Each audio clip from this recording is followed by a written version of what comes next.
Thanks for coming back, joining me for another episode of What's That All About?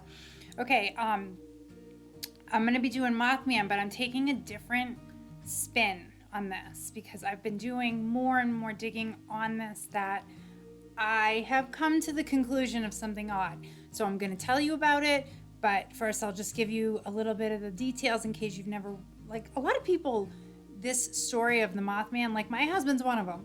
Excuse me. No matter what, he will not watch Mothman Prophecies with me, which I watch a lot, like around Halloween and stuff. He's terrified of it because of the thought of it being something actual, tangible, real, not urban legend, not folklore, but something that's real that could get him or something. But he also says he's afraid to have like nightmares, which I can't blame him. I mean, it's terrifying. The stories they're pretty harrowing. But especially after I told him my theory on it, he was like, yeah, I'm done. It's like, I'm totally done. I don't care to hear any more about it. But anyway, all right. So a lot of people have the signature, like the ground, the foundation of this. I'm going to call it a folklore or an urban legend for the purposes of the introduction. Okay. So the first sighting of Mothman was November 12th, 1966 by 5 grave diggers. They were in Point Pleasant, West Virginia. And they swore they saw out of a group of trees a man-sized flying something. Now, they didn't see the other characteristics of it because it was too far away. But I mean, they specifically talk about seeing legs. Okay, now they didn't see, like I said, other things about it other than the wingspan being enormous and the thing having legs. All right, 3 days later, okay, on November 15th, 1966, there was 2 couples. Now, in the movie, like Mothman Prophecies, I mean, Hollywood takes a lot of liberties with selling the story. Obviously, I mean, it makes sense. You want to sell it, right? And it's made from a book. Created from a book, adapted, a book by John Keel, who I'll touch on in a couple minutes here. So anyway, the 2 couples were headed out to an area called the TNT area. Now, it was an abandoned military, where they stored ammunition during World War II.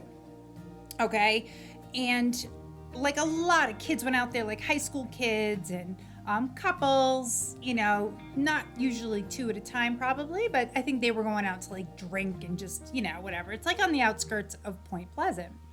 So they get closer and they're getting closer to the TNT area, and they see this massive thing in front of them with these, the first thing they all notice are the red glowing eyes. That's the first thing they notice. Then they see it land, they said within feet of the car. I mean, it terrified. It wasn't making noise. It wasn't like roaring or squawking or anything like that, but it was menacing. I mean, it was like flapping in the wings and like almost making it look like it wanted to like engulf their car. So they obviously spin around and start barreling out of the TNT area, and they're getting closer and closer to town, and the guy who's driving was going in excess of 100 miles per hour, okay? And this thing was keeping pace with it. Like their car, they couldn't.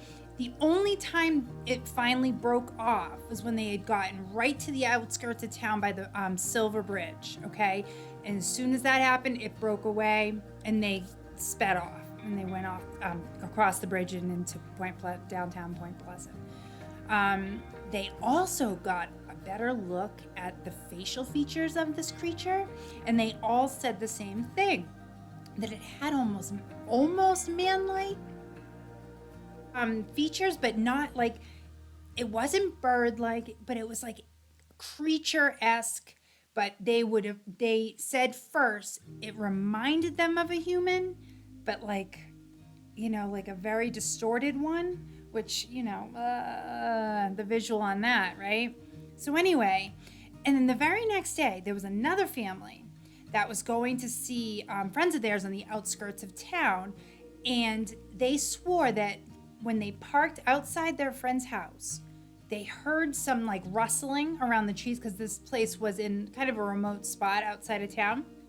So they could hear something coming, and they ran inside the house, and the people were like, what's the matter? What's the matter? They're like, close the door, close the door. As soon as they got to the door, something slammed into it, right? They all huddled in together, and in the windows for like, I don't know, 10 to 15 minutes, this thing was staring into the house. Now, these windows were up at least like 7 feet or something that it was looking into, and the red eyes, the distinct face and features, same thing as the description of the other things. Now, a lot of people were like, they weren't necessarily reporting everything. I think people thought they were like going nuts or something seeing this thing. And as time went on, okay, over the course of the next few months, the sightings did persist though. So on December 15th of 1967, so almost a year, a little over a year later, it was seen again on the Silver Bridge, okay, which connects, West Virginia to Ohio over the Ohio River, and right before the horrifying collapse of the Silver Bridge that killed 46 people, right? And in the movie, the Laura Linney, who plays the lead actress in it, she's a sheriff to Richard Gere's lead actor. She talks about how she had a dream about somebody waking her up saying, "Wake up, number 47.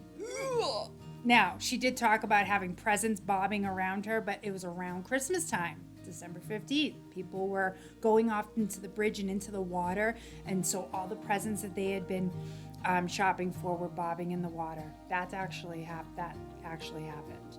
Okay. Now, a lot of people asked, was this horrifying event, was this creature warning them? Or did he cause it? And I say he because I don't know. By design, I guess I'm just generalizing. I'm gonna say it anyway. I'll just say it. But nobody knew. And there was a journalist by the name of Mary Heyer who published stories, about some of the sightings that were coming into her. And shortly thereafter, she got a visit by unmarked kind of Men in Black-esque people. And they told her to cease and desist all articles, all investigations. Don't talk to any more people about this. And she was like, excuse me? Like, this is beat. This is what I do. I tell stories of the people. And I almost sounded like I was doing the of the people, by the people, for the people. Anyway, but anyway, she felt threatened because the way they presented the warning was much more sinister. So from there, of course she didn't stop, but she did get some help from the one and only John Keel, who would end up writing the Mothman prophecies. Now, John and Mary would get another visit from these men in black. Didn't deter them though. They were like, bullshit, we're not stopping. Nothing's happening if we keep going. What are they gonna do? We have too many witnesses. We have too many stories. So the thing about the Mothman is it wasn't just specific to Point Pleasant, okay? There have been other locations in the world as far back as 2011 in Chicago on the Willis Tower. There were sightings of a man-like bird thing flying, launching off the tower during the day. No one had ever reported anything happening during the day in Point Pleasant. So another time in 1986 in Russia, where Chernobyl happened, days before the plant explosion that killed 30 people and also contaminated like 58,000 square feet and poor animals and other people, workers claimed to have seen something they were calling the Black Bird of Chernobyl. So again, was it a warning, or did it create this explosion? Did it manifest this kind of horrifying explosion? Nobody knows. I mean, there's so many unknowns about the Mothman. And that's why I decided to dig a little deeper. After the bridge collapsed, okay, on December 15th in 1967, easy for me to say, the military showed up and quarantined certain sections of the nearby forest from the people, okay, due to what they were calling a pending investigation. Okay, they also closed off the TNT area.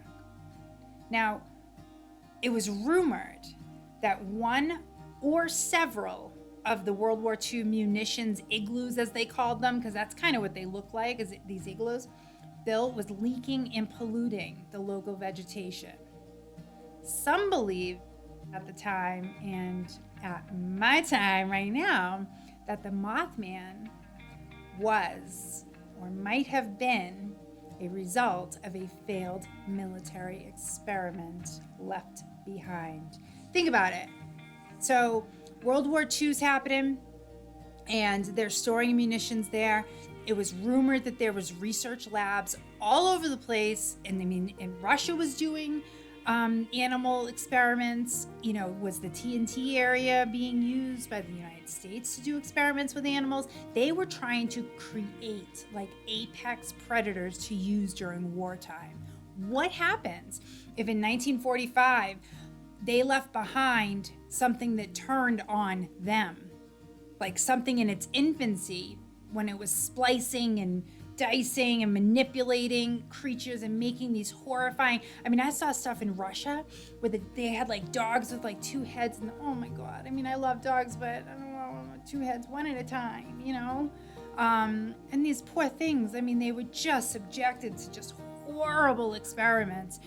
But was this a product? Was this monster type thing something that became full grown by the 60s and pretty pissed off and was the apex predator and going after people and keeping people away from what he considered his home, his area, his domain? Okay, now of course there are skeptics out there. Of course there are, because that's the yin and yang of the positive and energy in the world, and it all exists together. It has to. Okay, but there's one in particular. His name's Joe Nickel, who claimed that the creature was a large owl. And you will love this. I almost just about lost my mind. The red eyes that people were seeing, the witnesses saw, they weren't anything but lights from the moon. Dude, seriously? If you're an intelligent person and you're doing intelligent research and you're claiming to have some facts that you want to report, you gotta come to the table with something better than that. Fucking pathetic. Excuse my language, but fucking pathetic. Anyway, now he also had, I have two issues with his theory. And these were just the obvious ones, okay? First, the largest owl on record is 2 feet tall, okay? This thing was like 8 feet tall that was reported. At the smallest, it was 7. Now, that owl that I'm speaking of is I want to get this pronounced right, but I probably will hack it. It's a Blakiston's fish owl. Anyway, and it's only in Europe, by the way. So, and I've never heard of anything in Europe being reported, anything near like what the Mothman is. Okay, second one. The creature kept pace with a car going over 100 miles an hour. Find me a bird other than like an F-22 or an F-18 or something military style that can go that fast and stay that silent with a car. I double dog dare you. Oh, bad choice, because double dog, double heads. No, it's not what I meant. So I triple dare you. Now, in the United States, there is something called the golden eagle. Now, that has a wingspan up to 7 feet. Yes, that is freaking enormous. But here's the thing. It doesn't hunt at night. And it also won't go after a human because it goes after prey that's very easy to get. like, snakes, mice, even maybe like rabbits or something, but it's not going after something that can bitch slap it down or, use a weapon to take it out, whatever. And as far as the pollution claim goes, here's the thing about that. If all those igloos had in them was ammo, and that's what was causing the pollution, the environment around them wouldn't be nearly as polluted because ammo expires so slowly. So it wouldn't have been something that they would have known right away was polluting vegetation. That's what I'm trying to tell you. They made it up. For what reason? I don't know. But there are so many cases that just have no other explanations. I think my explanation is not half bad if you consider what else is out there. Now, Point Pleasant, they have cashed in on the hoopla around, the Mothman sightings. Unfortunately, though, the sightings have sort of dried up a little bit. People have claimed to see them. There were claims that at 9/11 they saw something like I think it was just smoke the way it was coming out, but it looked like the Mothman type thing. But I'll tell you that Mothman Prophecies made such a great, made for such a good movie and such a good jumping off point for creepy to surround this. So, but I don't know what you think about my theory. I don't know if you just think I'm nuts. I know I'm weird, so we've got that. I can start with that. But until next time, I hope you are staying happy and healthy and stay weird like me. It's fun. Take care. Bye.